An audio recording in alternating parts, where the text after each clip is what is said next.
pas clair. Puis je le refais ici.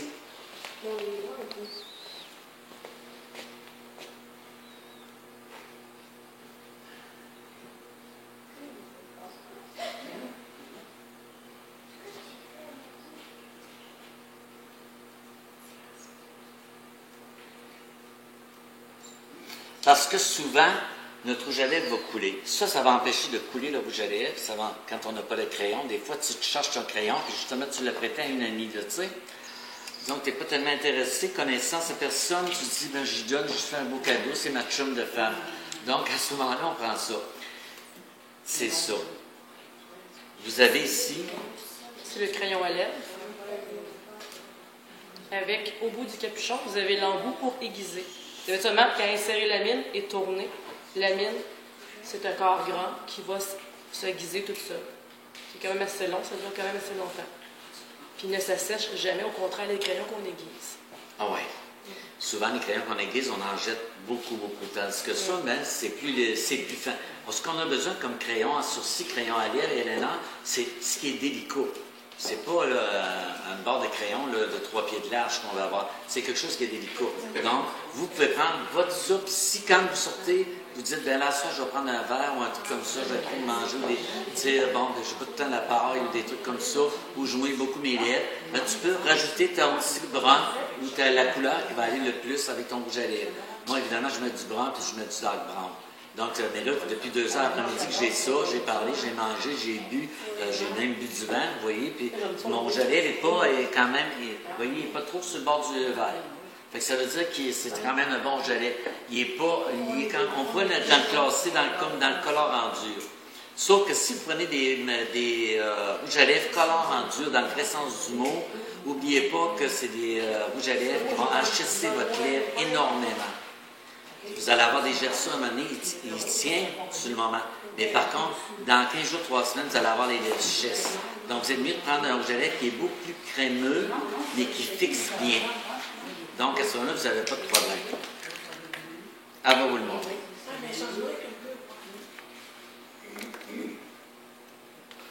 C'est pour montrer les exemples. Ici, c'est le brillant à lèvres avec un petit pinceau. Vous avez seulement qu'à insérer le produit dedans et on applique. C'est très lumineux, très frais. Ça reste quand même assez longtemps. Sinon, vous avez ici la nouvelle gamme, le True Dimension, avec le bouchon ici, très chic. Et je comprends. Ouais. La nouvelle gamme, l'autre est noire, mais lui est d'argent avec le bouton. Très souple aussi, très gras. Ça pique très bien, très belle définition comme produit. Parce que plus on prend pour nos lèvres des produits qui sont secs, plus à un moment donné, on devient avec des problèmes au niveau de la bouche. On dit, la lèvre, j'ai les lèvres sèches, je mets du plat, puis j'essaie de... Tu sais, ça, c'est pas bon. Tu vois, ta moins de rose assez que tu n'avais tout à l'heure, oui. Tu n'as rien mis, là, quasiment. Non, rien que le fond de teint. C'est ça. Puis la poudre. On va y aller avec la poudre, je vais en mettre tout à l'heure un petit peu, juste pour ta rosacée. Parce qu'on en met à la grandeur, puis où il y a la rosacée, on met ça comme si c'était un blush. Donc, je vais aller montrer pour le blush tout à l'heure. Là, je vais continuer ici notre petite madame, parce qu'elle nous attend, et là. Généralement, vous pouvez commencer par faire vos couleurs. Quand on commence toujours par des couleurs pâles, quand on va faire un beau dégradé, on commence toujours par faire toute sa paupière mobile, puis l'arcade sourcilière, on la fait pâle tout au départ. Donc, si je fais le pâle, évidemment, je ne me gênerai pas. Puis, il y a un truc qu'on fait un moment donné aussi, que vous pouvez faire chez vous très facilement. Je m'excuse, Mary-Kay, de prendre ton pamphlet, mais c'est pour donner un exemple. Vous pouvez placer ça directement comme ça. OK? Ou mettre un tape, les plasteurs qu'on appelle, là, mais pas avec le petit truc, là, c'est les plasteurs qu'on déchire soi-même. À ce moment-là, quand vous allez poser, regardez, ça va toujours être égal. Toujours. Vous ne pourrez jamais faire autrement. Là, évidemment, moi, je le fais pour vous montrer un truc, puis ça, vous fermez votre œil, puis c'est votre autre œil qui regarde. Fait que vous voyez, regardez, je n'ai pas dépassé rien. Donc, vous pouvez le faire avec un carton que vous avez ou prendre seulement un tape médical blanc qu'on voit à travers, puis on le pose tout simplement. Puis là, on continue. Fait que si même si on dépasse, il va être sous le tape. Fait qu'après ça, on l'enlève. C'est pas dangereux, rien. C'est pas allergène, ces tapes-là, ça. Là, moi, je ne le fais pas pour les 2 yeux parce que moi, je la connais, je l'ai dans ma face en arrière. C'est dur de le dépasser. Là. Mais il est important de toujours faire les 2 yeux avec la poudre blanche d'abord, la couleur pâle.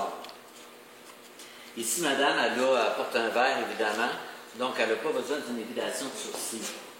Donc, à ce moment-là, je vais faire tout simplement un arcade quand même sourcilière, mais beaucoup plus fort au niveau du pointu. Regardez, si je prends mon crayon, là, je m'en viens ici, je m'en vais là. Donc, ça veut dire ici que, là, ici, je vais parer un petit peu pour donner les autres couleurs après. Ici, c'est un petit bras que je vais y mettre tout à l'heure.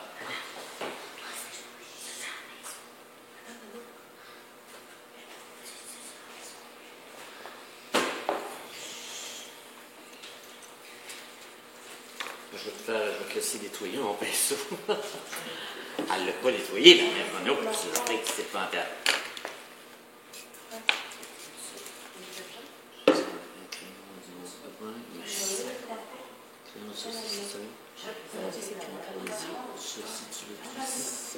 Nathalie, des crayons à sourcils que Mme Renaud pourrait utiliser pour Madame, est-ce que tu en as? Non,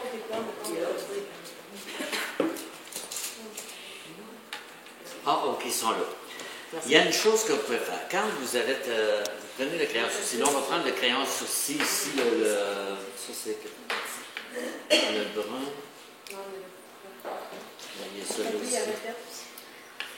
C'est bon. Celui-là. Le crayon à sourcils, quand vous avez un crayon à sourcils, vous ne pesez pas non plus dessus. C'est, les gens ont tendance à faire comme ça. Le seul crayon, c'est toujours en ligne droite. Souvent, on fait l'erreur d'aller, tu sais, on est là, comme ça, tu sais. Et là, on brise notre crayon pour rien, puis on en met trop, puis c'est pas égal. Donc, on est supposé frotter uniquement sur le sourcil, sur le petit poil qu'il y a là. Donc, je fais ça tout simplement. Puis là, je vais y descendre. Ici, je vais peser un petit peu plus pour lui donner une valeur. Mais il ne faut pas que je pèse ça parce que je sais que la madame porte des lunettes. Donc, si je pèse trop, automatiquement, quand elle va mettre sa lunette, là, c'est comme si elle avait 3 loupes, hein? On va voir juste du sourcil. Fait qu'il faut éviter ça autant que possible.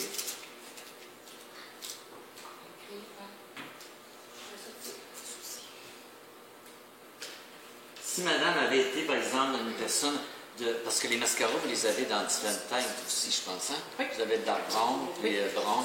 Bon, si par exemple, j'aurais pu prendre un brun ici, puis souvent, on dit, oh, j'ai pas mon crayon à sourcils, c'est pas grave, on prend notre mascara, on passe dessus, comme ça.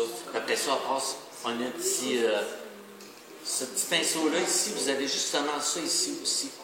Et si vous n'avez pas ça, un autre truc, le petit élément qui est ici, le petit pinceau qui est en biseau, dans le brun, puis on fait la même maudite affaire.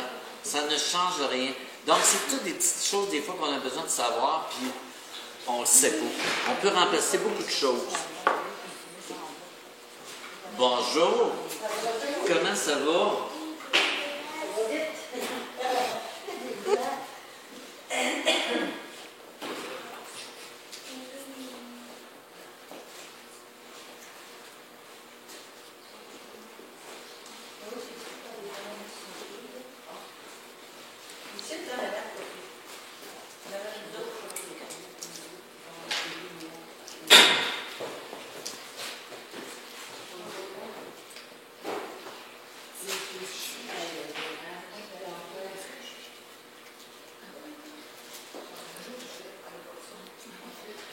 Donc, moi, ce que j'aime bien faire, c'est prendre le même crayon que mon sourcil pour faire mon contour de lèvres.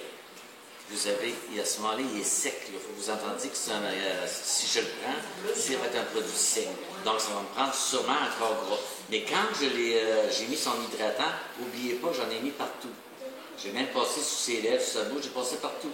Donc, j'ai hydraté. Donc, je pourrais me permettre de le faire. Là, je ne le ferai pas, mais si des fois, on sort et on dit, ben là, je vais mettre du gloss, je vais mettre un rouge à lèvres qui est plus clair, puis je veux le souligner, puis là, je ne voudrais pas que ça coule. Là, tu mets ça. Fait que quand tu arrives dans des salles de bain qui sont plus ou moins, qui ont moins de clarté, ben, au moins, tu as ton crayon qui te donne ta ligne. Tu sais, quand on va pas clair comme Mme Renaud, là, je veux dire, ça y prend, ça prend les femmes et les dames en bleu, là. C'est normal, ça. C'est mon âge. C'est mon âge. Donc, à ce moment-là, ici, le mascara, c'est comme on vous disait tout à l'heure, ils ont ici, évidemment, on a les mêmes pinceaux. Ce qu'on va prendre ici, là, elle, là, ce cas-là, c'est pour ce qu'on utilise pour les autres. Mais vous autres, évidemment, vous l'avez déjà incorporé dedans. Ça, c'est parce qu'on ne peut pas prendre les mêmes mêmes brosses pour tout le monde. Ça irait pas, là, tu sais. Donc, elle va nous donner ça. Regardez de la façon qu'elle l'utilise. On entre une fois, on sort, mais on ne fait pas du viens, aller-retour. Ouais, du va-et-vient, tu laisses des sous-entendus, toi? On ne fait pas ça. Et tu vas pencher ton dos. Tu vas regarder directement Madame Hulot. Puis moi, je te penche la tête par en arrière. OK? Tu ouvres ton œil, le plus grand que tu peux. Moi, je mets toujours le mascara, mais à partir du cil d'en bas, évidemment, puis je fais juste du petit tourbillon. Parce que je tombe avec des femmes qui n'ont pratiquement pas de cils. Mais par contre, ça va donner un effet beaucoup plus allongé, vous allez voir. Faut que je fasse ça. OK, non.